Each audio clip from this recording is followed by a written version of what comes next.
What is up, you guys? How you doing? Welcome to another live stream. I'm going to go ahead and wait for a few of you to join in. So let's wait for a few of you to chime in.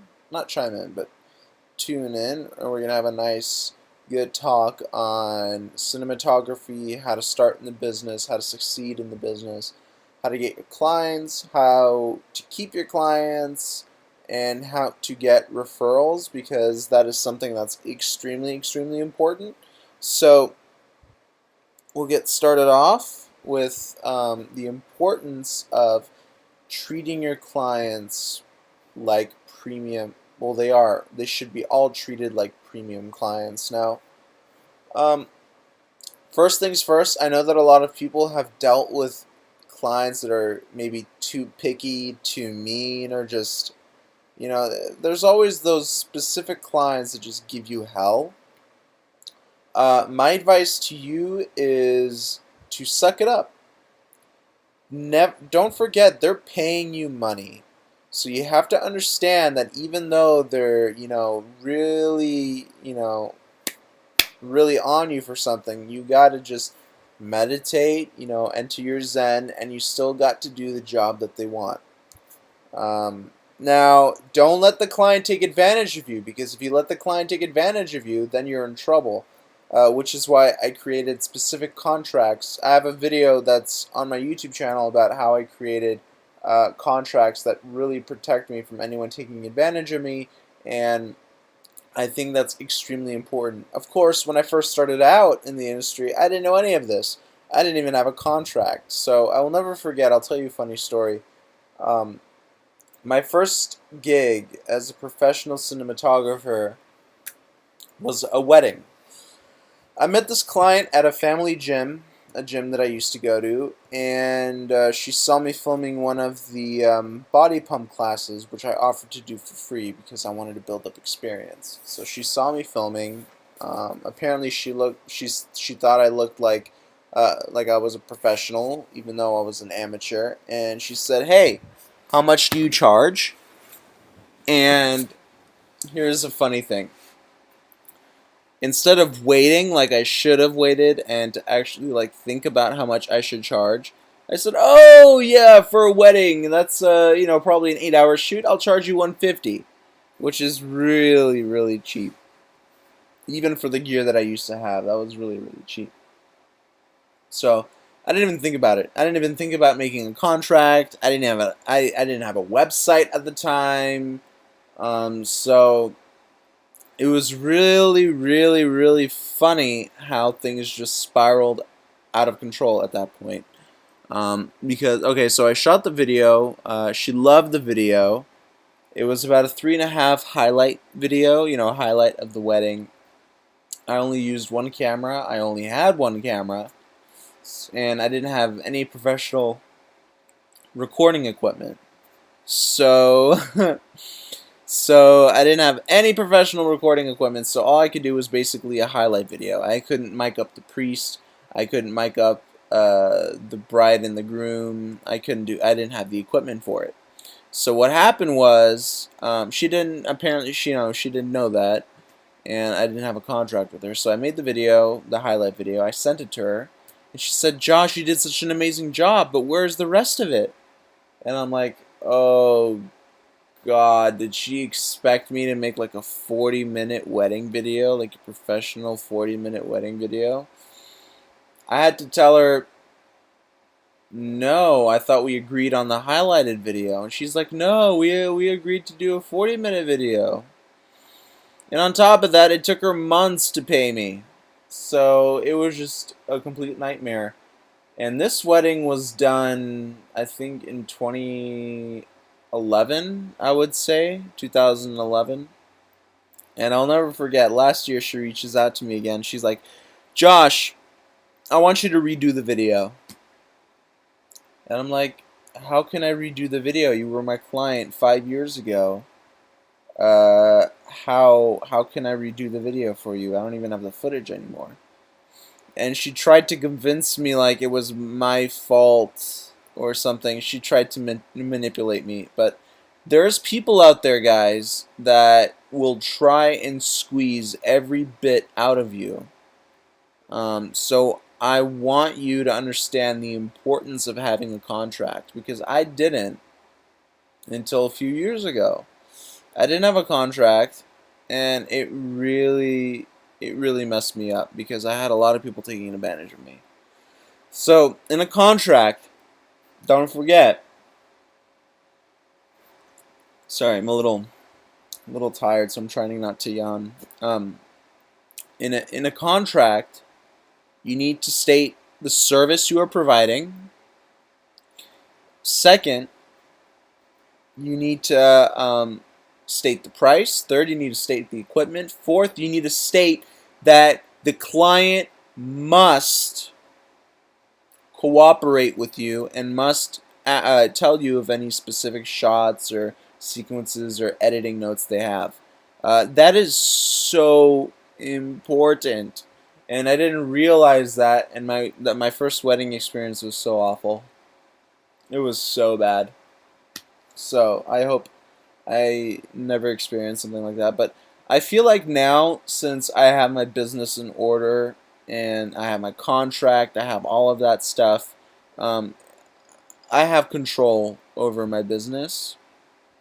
Not in a sense like I can control how much, you know, money will be coming in. No, no one can control that.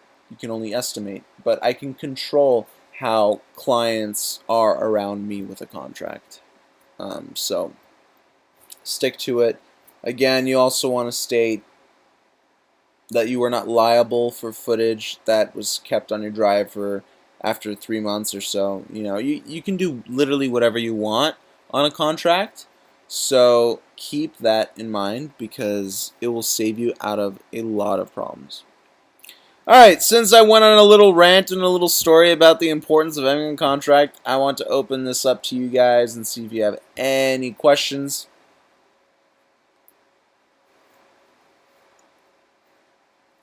So please let me know if you have any questions, because I'm doing this live stream for you. I think it's important that you take this information in and learn from my mistakes, because it'll be a waste of time if you go through the same mistakes. I've been through it. Now you don't have to. So, and I do strongly believe that you must treat your clients with great respect, even though if they're a pain. You have your contract. If they're going outside the rules of your contract or outside the lines of your contract, you just bring that puppy back into the picture and be like, nope, that's not what it says in the contract. I'm sorry. If you like, I can charge you extra for this. If you like, I can charge you extra for that. But, you can't be taken advantage of. I've been there, done that, and I was miserable. So keep that in mind. Let's answer some questions, guys. Come on, there's a few viewers. I know it's Friday. You guys are probably going to go party and, date night and stuff like that. So let me know if you have any questions. I'm going to keep this live stream going on for a few more minutes. Just want to see if there's any questions coming in. We had a few people come in last week for the live, a few days ago for the live stream, and we had a really, really good talk. I guess because it's Friday now, we don't have that many viewers, but at least where I'm at, it's Friday. So please, if you have any questions, let me know. I'll keep it on for another 30 seconds if we have any questions. Just want to share some wisdom with you. I do strongly believe, though, I get this question all the time, every single live stream I do. After you buy your camera and your tripod, your lenses, and your batteries, buy a Steadicam or a camera stabilizer. Once you master that, your footage will be so beautiful.